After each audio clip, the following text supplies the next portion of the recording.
A new global survey illustrates the depth of anxiety many young people are feeling about climate change. Nearly 60% of young people approached said they felt very worried or extremely worried. More than 45% of those questioned said feelings about the climate affected their daily lives. 3/4 of them said they thought the future was frightening.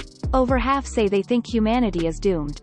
2/3 reported feeling sad, afraid and anxious.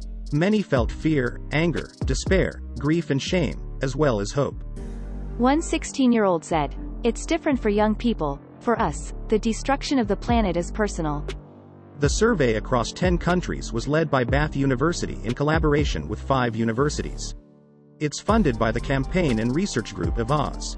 It claims to be the biggest of its kind, with responses from 10,000 people aged between 16 and 25. Many of those questioned perceive that they have no future, that humanity is doomed, and that governments are failing to respond adequately.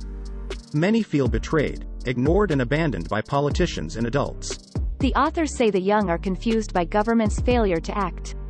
They say environmental fears are profoundly affecting huge numbers of young people. Chronic stress over climate change, they maintain, is increasing the risk of mental and physical problems. And if severe weather events worsen, mental health impacts will follow. The report says young people are especially affected by climate fears because they are developing psychologically, socially and physically.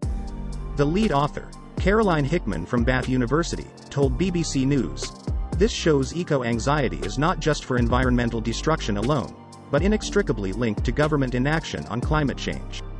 The young feel abandoned and betrayed by governments. We're not just measuring how they feel, but what they think. 4 out of 10 are hesitant to have children. Governments need to listen to the science and not pathologize young people who feel anxious." The authors of the report, to be published in the journal Lancet Planetary Health, say levels of anxiety appear to be greatest in nations where government climate policies are considered weakest. There was most concern in the global south. The most worried rich nation was Portugal, which has seen repeated wildfires.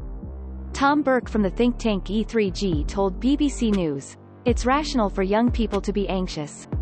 They're not just reading about climate change in the media, they're watching it unfold in front of their own eyes." The authors believe the failure of governments on climate change may be defined as cruelty under human rights legislation. 6 young people are already taking the Portuguese government to court to argue this case. The survey was carried out by the data analytics firm Kantar in the UK, Finland, France, the US, Australia, Portugal, Brazil, India, the Philippines and Nigeria. It's under peer review on open access. Young people were asked their views on the following statements. The researchers said they were moved by the scale of distress. One young person said, "I don't want to die, but I don't want to live in a world that doesn't care for children and animals." Follow Roger on Twitter @rharabin.